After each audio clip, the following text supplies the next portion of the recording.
LTS 도란노 성경교실 가족 여러분, 안녕하세요. 안녕하세요. 네, 예수비전기 안희한 목사입니다. 오늘은 하나님 앞에 바로 선 복음 전도자의 모습이란 주제로 함께 말씀을 생각해 볼 겁니다. 양이 많아서 2주 정도 나눠서 함께 말씀을 나누게 될 겁니다. 자, 말씀 데살로니가서 2장 1절에서 4절까지 같이 함께 읽겠습니다. 시작. 형제들아, 우리가 너희 가운데 들어간 것이 헛되지 않은 줄을 너희가 친히 아나니, 너희가 아는 바와 같이 우리가 먼저 빌립보에서 고난과 능욕을 당하였으나 우리 하나님을 힘입어 많은 싸움 중에 하나님의 복음을 너희에게 전하였노라. 우리의 권면은 간사함이나 부정에서 난 것이 아니요 속음수로 하는 것도 아니라 오직 하나님께 옳게 여기심을 입어 복음을 위탁받았으니 우리가 이와 같이 말하면 사람을 기쁘게 하려 함이 아니요 오직 우리 마음을 감찰하시는 하나님을 기쁘시게 하려 함이라. 아멘. 아르메니아에서 지진이 난 적이 있어요. 대지진이에요. 5만 5천 명이나 죽었어요. 진짜 많이 죽었죠. 근데 이제 그중 아파트가 무너져 내리면서 스잔나라는 여인과 그 4살 된 딸 가이안이라는 아이가 묻혀버렸어요. 근데 이제 콘크리트하고 철근 사이에 공간이 있어가지고 이제 목숨이 부지가 됐는데 애가 자꾸 엄마 목말로 그러는 거예요. 엄마가 어떻게 하면 애기 목을 죽일 수 있을까 고민을 하다가 전에 텔레비 본 게 생각이 난 거예요. 이게 피를 흘려서 그걸 이렇게 목을 죽이는 거. 그래서 손을 더듬더듬 하다 보니까 깨진 유리창이 잡히고 그걸로 손에 상처를 내가지고 그 피를 애기한테 이렇게 먹여요. 근데 애기가 4살밖에 안 됐으니까 어리잖아요. 면역력도 약하고 체력도 약하잖아요.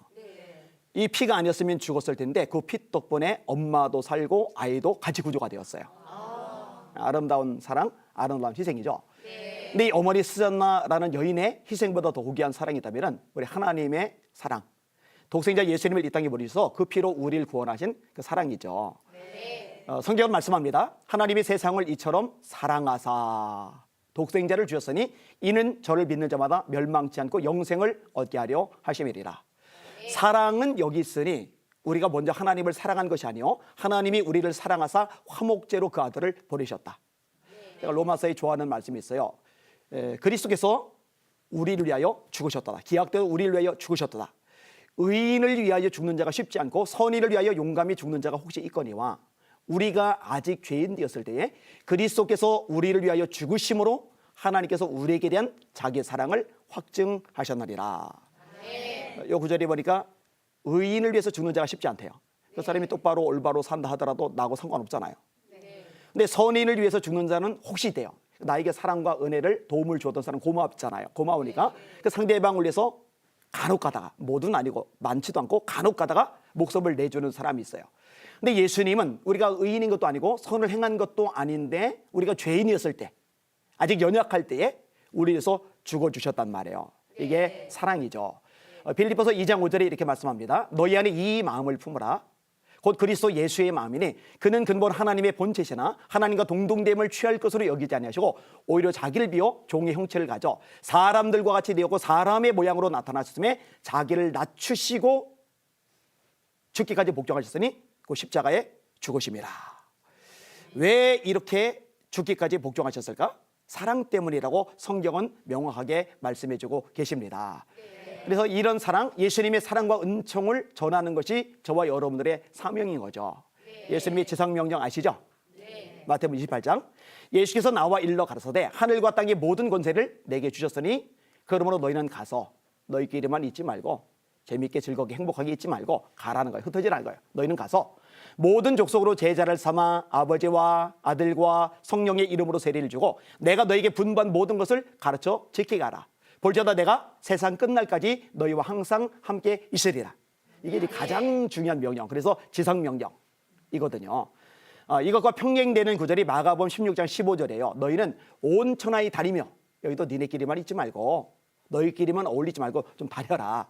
온 천하에 다니며 만민에게 복음을 전파하라. 믿고 세례를 받는 사람은 구원을 얻을 것이요 믿지 않는 사람은 정죄를 받으리라. 믿는 자들에게는 이런 표적이 따르리니 곧 저희가 내 이름으로 귀신을 쫓아내며 새 방언을 말하며 뱀을 집어올리며 무슨 독을 마실지라도 해를 받지 아니하며 병든 사람에게 손을 얹은즉 나으리라 하시리라. 예수께서 이 말씀을 마치시고 하늘로 올려지사 하나님 우편에 앉으시니라. 제자들이 나가 두루 전파할세. 순종하는 거예요. 자기들끼리 있는 게 아니에요. 나가 두루 전파할세 주께서 함께 역사하사 그 따르는 표적으로 말씀을 확실히 증거하시리라. 바울 서신도 이런 말씀을 해요. 너는 말씀을 전파하라. 때를 얻든지 못 얻든지 항상 힘쓰라. 법문사에 오래 참음과 가르침으로 경책하며 경계하며 권하라. 그러니까 목회자든 성도들이든 삶의 최우선 가치가 있다면은 복음을 전하는 거예요. 예수를 자랑하는 거예요. 이렇게 복음을 전하는 사람들을 통칭해서 복음 전도자라고 이야기할 수 있을 거예요. 오늘 본문의 저자인 바울과 실라와 디모데 역시 이제 복음 전도자죠. 이렇게 복음을 전도자는 전한 복음 전도자에게 나타나야 될 모습들이 있어요. 그래서 오늘 제목이 하나님 앞에 바로 선 복음 전도자의 모습이거든요. 오늘 세 가지에 대해서 함께 생각을 해보려고 합니다. 자, 첫 번째 어떤 모습이 있느냐? 주님을 위해서 고난을 이긴다는 거예요. 제가 1절과 2절을 다시 읽을게요. 형제들아, 우리가 너희 가운데 들어간 것이 헛되지 않은 줄을 친히 너희가 친히 아나니 너희가 아는 바와 같이 우리가 먼저 빌립보에서 고난과 능욕을 당하였으나 우리 하나님을 힘입어 많은 싸움 중에 하나님의 복음을 너에게 전하였노라. 빌립보에서 능욕과 고난을 당했다. 이 빌립보는 데살로니가 지역하고 가까운 지역이에요. 그럼 이 빌립보에서 도대체 무슨 고난을 당했을까? 원래 바울은요, 아시아 지역으로 가려고 했어요. 근데 성령께서 막으세요. 비두니아로 가고자 애쓰되 예수의 영이 허락하지 아니하시는지라. 이 성령님이 막으신 거예요. 어느 날 환상 가운데 마게도냐 사람이 나타납니다. 마게도냐로 와서 우리 도와주세요. 하나님의 뜻이 마게도냐구나. 자기 생각을 꺾고 순종해서 마게도냐로 가요. 그 첫 성이 빌립보입니다. 그래서 이 기도하는 곳을 찾아가는데 귀신 들린 여종이 소리 지르며 쫓아다닌 거예요. 이 사람들은 지극히 높은 하나님의 종으로서 구원 얻을 말씀을 여러분에게 전하는 자들입니다. 너무 소리를 지르니까 바울이 예수 이름으로 귀신을 쫓아냈어요. 점치는 귀신, 그 귀신 들린 여종 때문에 주인들이 돈을 많이 벌었는데 돈줄이 끊어지니까 주인들이 열이 난 거예요. 고소를 한 거예요. 재판장이 지역 유죄들 말만 듣고 외지에서 흘러 들어온 바울과 실라의 이야기를 안 들어주는 거예요. 그냥 다짜고짜 묶어놓고 피투성이 되도록 두들겨 팬 거예요. 그리고 이제 풀어줬느냐? 아니요. 감옥에 집어넣으세요. 근데 깊은 감옥, 햇볕이 들지 않는 곳, 습기가 많은 거. 여러분 상처가 잔뜩 난 상태에서 소독도 하지 않고 습기진 곳에 오래 있으면 살 썩죠. 벌레 생기죠. 거기다 집어넣은 거예요. 게다가 감옥 안에서도 옴짝달싹 못하게 손목과 발목에 착고까지 채워놓은 거예요. 그때 이제 유명한 구절이 나와요. 한밤중에 바울과 실라가 하나님께 기도하고 찬미함에 죄수들이 떴더라. 이렇게 이제 빌립보 감옥에 고난당한 상황, 이것을 근처에 있는 데살로니가 성도들이 아는 거예요. 그래서 내가 빌립보에서 했던 이 고난들 너희가 알지 않느냐, 이런 이야기를 오늘 본문에 끄집어내고 있는 겁니다. 사실 하나님의 사람들이 하나님의 일을 할 때 늘 박수받고 늘 칭찬받고 늘 격려받고 늘 좋은 게 주어지고 늘 형편이 넉넉하고 그건 아니잖아요. 솔직히 여기 계신 여러분들도 주님의 일을 한다고 열심히 봉사를 하는데 나는 정말 헌신하고 최선 다했는데 때로 오해를 사죠.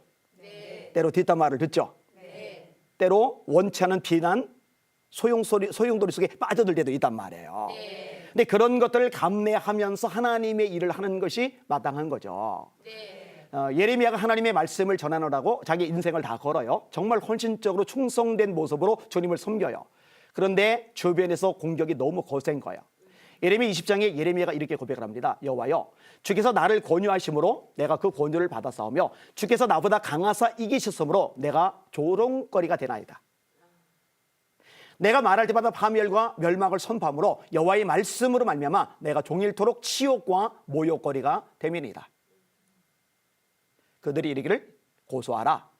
우리도 고소하리라며 내 친한 벗들도 다 내가 실족하기를 기다리며 그가 혹시 유혹을 받게 되면 우리가 그를 이기어 우리 원수를 갚자 하나이다. 나는 무리 비방과 사방이 두려움을 드러나이다. 이런 표현들이 많이 나와요. 너무 힘들어요. 너무 외로워요. 너무 슬퍼요. 많이 울어요. 너무 많이 울어서 별명이 눈물의 선지자예요. 너무 많이 울어서. 하나님을 차마 원망은 못하고 자기 생명 끊는 자살 차마 못하고 애꿎게 자기 생일을 저주하는 장면도 나와요. 내 생일이 저주를 받았다면, 나의 어미가 나를 생산하던 날이 복이 없었다면, 나의 아비에게 소식을 전하여 이르기를 네가 득남하였다여 내 아비를 즐겁게 하던 자가 저주를 받았다면, 그 사람은 여호와께서 무너뜨리시고 후회하지 아니하실 성까지 되었다면, 그로 낮에는 떠드는 소리 밤에는 부르짖는 소리를 듣게 하였다면, 이런 탄식을 하는 거예요. 내가 어찌하여 태에서 나와서 고생과 슬픔을 보며 나의 날을 수욕으로 보내는 거. 너무 힘드니까, 너무 외로우니까, 너무 지치니까 하나님이 예레미야 보고는 장가도 가지 말라고 그랬거든요. 그러니까 도와줄 사람이 아무도 없는 거예요. 근데 여러분, 이 와중에 고백이 멋진 게요, 그러하오나 여호와는 두려운 용사가 되시며 나와 함께 하시는 거로 나를 박해하는 자들이 나를 이기지 못할 것이오며, 이렇게 고백을 해요. 내가 다시는 여호와의 이름으로 선포하지 아니하며 그의 이름으로 말하지 아니하리라면 나의 마음이 붉은 것 같아서 골수에 사무치니 내가 답답하여 견딜 수 없나이다. 말씀을 전하는 것 때문에 고난 당하니까 내가 말씀 전하지 말아볼까 생각을 해봤지만, 말씀 전하다가 구덩이에 빠지는 게 낫고, 말씀 전하다가 시비대 뜰에 갇히는 게 낫고, 말씀 전하다가 매를 맞는 게 낫고, 말씀 전하다가 조롱, 치욕, 모욕, 비방을 당하는 게 낫지, 말씀을 전하지 않으려니까 속이 불붙어서 견딜 수가 없어요. 또다시 나가서 하나님의 말씀을 전하는 거죠. 이게 고난을 이기면서 복음을 전하는 거, 말씀을 전하는 거, 이게 진짜 하나님의 종들의 특징이죠. 원래 바울이 예루살렘을 향해 가려는 상황에서 성도들이 주변 사역자들이 자꾸 말려요. 분위기가 안 좋다고, 가면 위험하다고. 근데 바울의 고백이 저에게 늘 깊은 도전을 줍니다. 이렇게 바울이 고백을 해요. 보라, 이제 나는 성령에 매여 예루살렘으로 가는데 거기서 무슨 일을 만날는지 알지 못하노라. 오직 성령이 각성에서 내게 증거하시기를 결박과 환난이 나를 기다린다 하시나 나의 달려갈 길과 주 예수께 받은 사명, 그 하나님의 은혜의 복음 증거하는 일을 맞추려면 나의 생명을 조금도 귀한 것으로 여기지 아니하노라. 나는 예루살렘에서 결박당할 뿐 아니라 죽을 것도 각오하였노라. 그리고 예루살렘 향해 가는 거예요. 진짜 하나님의 종 복음 전도자들의 모습이죠. 이런 자세 참 아름답고 도전이 됩니다. 그다음에 어떤 모습이 있느냐? 인간적인 술수를 부르지 않는다는 거예요. 3절에 이렇게 말씀합니다. 우리의 권면은 간사함이나 부정에서 난 것이 아니요 속임수로 하는 것도 아니라. 바울은요, 순수한 마음으로, 온전하게 깨끗한 마음으로 복음을 전하는데, 때때로 그렇지 못한 사람들도 있어요. 오늘 본문에 간사라는 단어가 나오죠. 그 다음에 부정이라는 단어가 나오죠. 그 다음에 속임수 이런 단어가 나오죠. 이 간사는 잘못되고 왜곡된 가르침을 전하는 거예요. 이유는 이득을 취하려고, 머리를 굴리는 거예요. 이 부정은 깨끗하지 못한 상태를 의미하는 건데, 특별히 성적인 면에서 순결하지 못한 것을 염두에 두는 거예요. 저희가 교회를 건축하던 때가 있었어요. 지하 1층, 지상 5층으로 건축을 하는데, 돈을 다 모아놓고 건축을 들어간 게 아니라 2층 정도를 짓다가 돈이 똑 떨어졌어요. 곤란하죠. 사실 이제 5층까지 올리는 것도 비용이 들고, 올렸다고 다가 아니에요. 유리창 같은 거 끼고 대리석 같은 거 붙이고 이 외장 비용도 이 골조 올리는 것만큼 들어가거든요. 그리고 외장을 다 꾸몄다고 끝나느냐? 내부 인테리어 비용도 만만치 않게 들어가거든요. 게다가 방송이나 영상 같은 것도 어마어마하게 들어가거든요. 그런데 이제 이렇게 포대기처럼 덮어놓고서 황량하게 버려진 상태로 한 달, 두 달 시간이 지나가요. 동네 사람들 수근거리는 소리가 들려요. 근데 마귀가요, 참 머리를 잡습니다. 틈을 잘 노려요. 여호와 하나님이 지으신 들짐승 중에 뱀이 가장 간교하더라. 머리가 잘 돌아가는 거예요. 요 타이밍을 놓치지 않고 연락이 와요. 어떤 돈이 많은 권사님이 있대요. 현찰이 한 300억 된대요. 근데 그 권사님의 따님이 외국에서 박사학위를 받아가지고 귀국을 했어요. 그리고 이제 기독교 대학에 임용 원서를 집어 넣었어요. 근데 이 임용 원서를 집어 넣는 과정에서 하나가 더 첨부가 되어야 되는데 세례 받았다는 세례 증서. 근데 이분이 세례를 안 받은 거예요. 이 세례 증서가 없는 거예요. 좀 이해가 안 가요. 권사님쯤 되는 분이 본인 딸 세례도 못 받게 했을 정도면 신앙교육을 제대로 안 시켰구나. 그런 와중에 또 기독교 대학에 임용 원서를 집어넣으려고 하냐? 이것도 좀 문제가 될 수 있겠구나. 근데 그분이 저에게 어떻게, 딴 사람 통해서 어떻게 전달을 해주냐면요, 이거 세례 증서만 하나 만들어주면은 몇 억 정도는 헌금할 수 있다고. 얼마나 달콤한 유혹이에요. 그래서 제가 이렇게 말씀드렸어요. 그렇게 세례 증서를 만들어줄 수는 없습니다. 어차피 교회 직은은 제가 가지고 있고, 세례 증서는 기독교 백화점에서 얼마 안 주고 사면 되는 거고, 거기다가 도장 꽝 찍으면은 몇 억 들어오고 공사는 다시 재개가 돼요. 근데 그거는 하나님이 기뻐하지 않는 방법, 정직하지 않은 방법이거든요. 그래서 제가 이렇게 말했어요. 세례 증서를 그냥 드릴 수는 없습니다. 제가 시간을 일부러 내서라도 성경을 좀 가르쳐 드릴게요. 그래서 예수님을 구주로 영접한 이런 분명한 경험이 있으면, 확증이 있으면 그 다음에 세례를 드릴게요. 여러분, 세례는요 아무나 주면 안 돼요. 예수님을 인격적으로 영접한 사람, 구원받은 사람에게 비로소 세례를 주는 거거든요. 그랬더니 연락이 없어요. 그리고 얼마 지나서 연락이 왔어요. 다른 목사님에게서 세례 증서를 받았대요. 속상했어요. 아까웠어요. 그런데 후회는 안 해요. 왜냐? 그런 식으로 일을 처리하는 것은 복음 전도자, 하나님의 일을 하는 사람에게 절대로 마땅한 태도가 아니니까요. 저는 이제 궁금한 게 뭐냐? 그 세례 증서를 만들어 주신 목사님은 어떤 분일까? 그 하나님께서 기뻐하지 않으실 텐데. 그러면 교회에는 건축이 중단되고 끝이 났느냐? 그게 아니에요. 하나님이 다른 경로로 피할 길을 열어 주시거든요. 이게 머리 굴리지 않고 인간의 술수와 방법을 사용하지 않고 하나님이 원하시는 방식대로 하는 거, 이게 굉장히 중요해요. 마태복음 5장과 6장과 7장을 산상수훈이라고 그래요. 그 산상수훈의 7장 결론 부분에서 예수님이 이렇게 말씀하십니다. 그날에 많은 사람이 나더러 이르되, 일부가 아니라 소수가 아니라 몇 사람이 아니에요. 많은 사람이 나더러 이르되, 주여 우리가 주의 이름으로 선지자 노릇하며 귀신을 쫓아내며 많은 권능을 행치 아니하였나이까? 그때 내가 저에게 밝히 말하되, 내가 너희를 도무지 알지 못하니 불법을 행하는 자들아 내게서 떠나가라 하리라. 여러분, 귀신을 쫓아내면 소문나겠죠. 권능을 한 번만 나타내도 능력의 종, 불의 종, 하나님이 쓰시는 권능의 종 해가지고 사람들이 따를 거예요. 제가 집회 다닐 때도 역사들이 나타날 때가 있는데, 그런 역사들이 나타나면 입소문이 나면서 다음날 사람들이 진짜 막 몰려들고 막 그러거든요. 그런데 많은 권능을 행했다면 얼마나 대단한 영향력을 미치겠습니까? 그런데 주님은 뭘 하시느냐? 나 너 몰라. 너 누구야? 내가 너를 도무지 알지 못하니 불법을 행하는 자들아, 불법을 행하는 자들아 내게서 떠나가라 하리라. 그러니까 꽁 잡는 게 매라는 식으로 어떤 것을 얻어내는 것이 주 목적이 아니라 이것을 이루는 과정에서 하나님의 방식대로 하는 게 너무 중요한 거죠. 운동장에서 경기하는 자들이 다 달릴지라도 상을 얻는 사람은 한 사람이잖아요. 그런데 경기하는 자가 법대로 경기하지 아니하면 승리자의 관을 얻지 못할 것이요. 생각을 해봐요. 트랙을 뺑 돌아야 되는데 가로질러 뛰어요. 그리고 1등 했어요. 근데 상이 없어요. 왜냐? 법대로 경기하지 않았기 때문에. 자, 권투 선수가 권투를 하는데 글러브 안에다가 이따만한 쇠뭉치 하나를 집어넣어요. 띵 때렸더니 상대방이 맞고 KO 돼요. 그러면은 KO 시켰으니까 이긴 게 아니라 이 사람이 져요. 실격돼. 왜? 법대로 경기하지 않았기 때문에. 경기하는 자가 법대로 경기하지 아니하면 승리자의 관을 얻지 못할 것이요. 이게 하나님의 말씀이거든요. 자, 그다음에 세 번째 어떻게 말씀하느냐? 하나님을 기쁘시게 하는 모습이죠. 하나님을 기쁘시게 한다. 4절을 보니까 오직 하나님께 옳게 여기심을 입어 복음을 위탁받았으니 우리가 이와 같이 말하면 사람을 기쁘게 하려 함이 아니요 오직 우리 마음을 감찰하시는 하나님을 기쁘시게 하려 함이라. 여기 보니까 하나님의 옳게 여기심을 입어 복음을 위탁받았다라고 말씀하는데, 옳게 여기심을 입었다라는 얘기는 금이나 은을 재련해서 깨끗한 금이 되어지는 그런 과정들을 설명할 때 쓰는 표현이에요.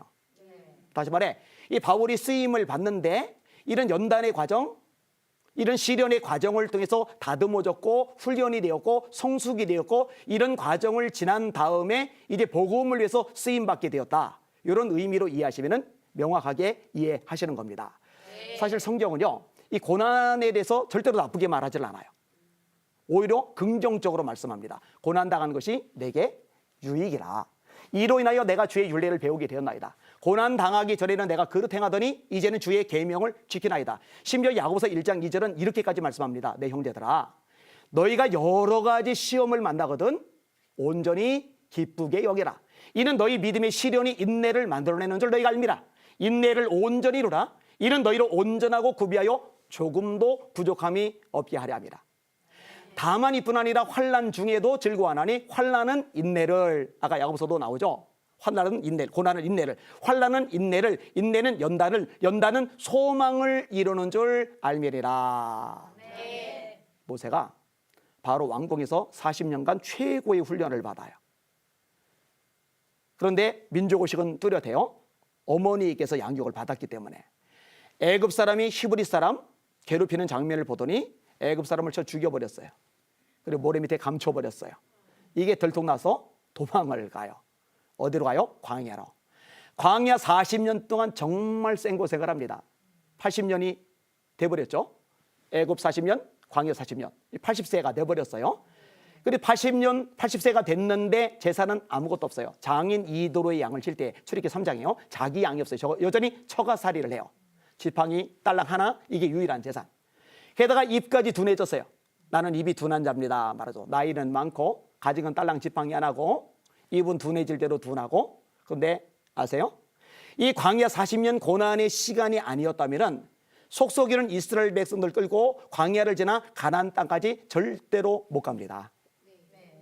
갈 수가 없어요.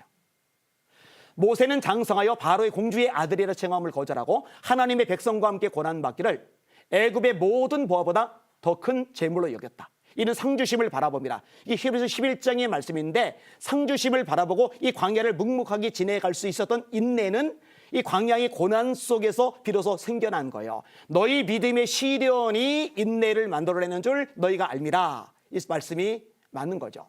이 광야 생활을 떠올리지 않고 위대한 모세를 떠올릴 길은 없는 거죠. 이 연단과 시련의 과정은 누구에게나 다 필요한 거죠. 제가 사고를 당해서 팔을 잃고 나서 고생을 많이 했는데 어떤 목사님이 저한테 물어보셔요. 하나님이 전능하신 거 믿으시냐고. 믿는다고. 그럼 하나님이 목사님의 팔을 새로 만들어 주실 수 있지 않겠냐고. 뭐 하나님이 원하시면 가능하다고. 그럼 만약에 하나님이 팔을 새로 만들어 주신다면 어떻게 할 거냐고. 근데 제가 고민 안 하고 즉시 대답했어요. 저는 거절할 거라고. 왜 거절하느냐? 이 팔을 잃고 고통, 가난, 절망, 좌절 속에 빠지지 않았더라면 중학교 1학년, 2학년, 3년 내내 매일 교회 가서 울부짖으며 기도하는 저도 없는 거예요. 그리고 몸이 건강하기 때문에 친구들과 놀고 여학생들 쫓아다니고 재미있는 거 즐거움 찾아다니고 한 것보다 이 고난 때문에 3년 동안 날마다 울며 기도했던 게 세월이 지난 다음에 보니까 저에게 훨씬 큰 유익이더란 말이죠. 우리 교회 청년들 2명을 데리고 제가 청소년 연합집회 때 갔었어요. 애들이 돌아와서 우리 교회 청년들 보고 얘기를 해주는데 신기하다고.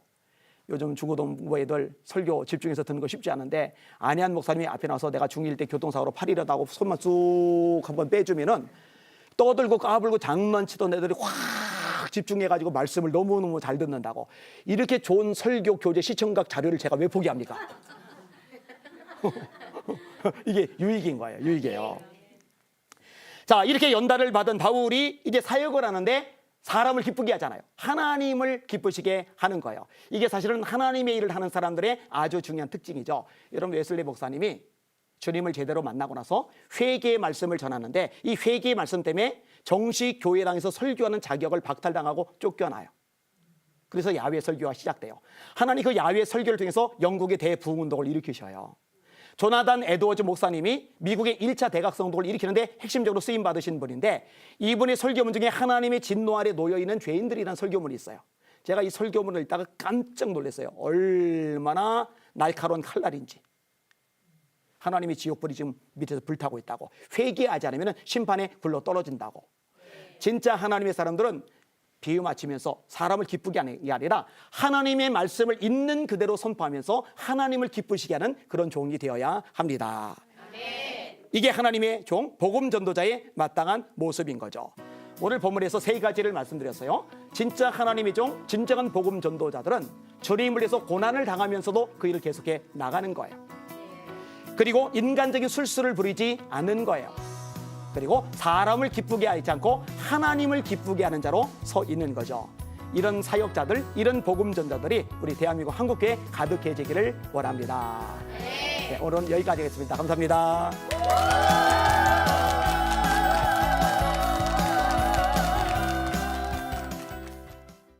이 프로그램은 CTS 방송가족의 사랑과 후원으로 제작되었습니다. 후원전화 02-6333-1003번 ARS 060-808-1004번으로 전화주세요.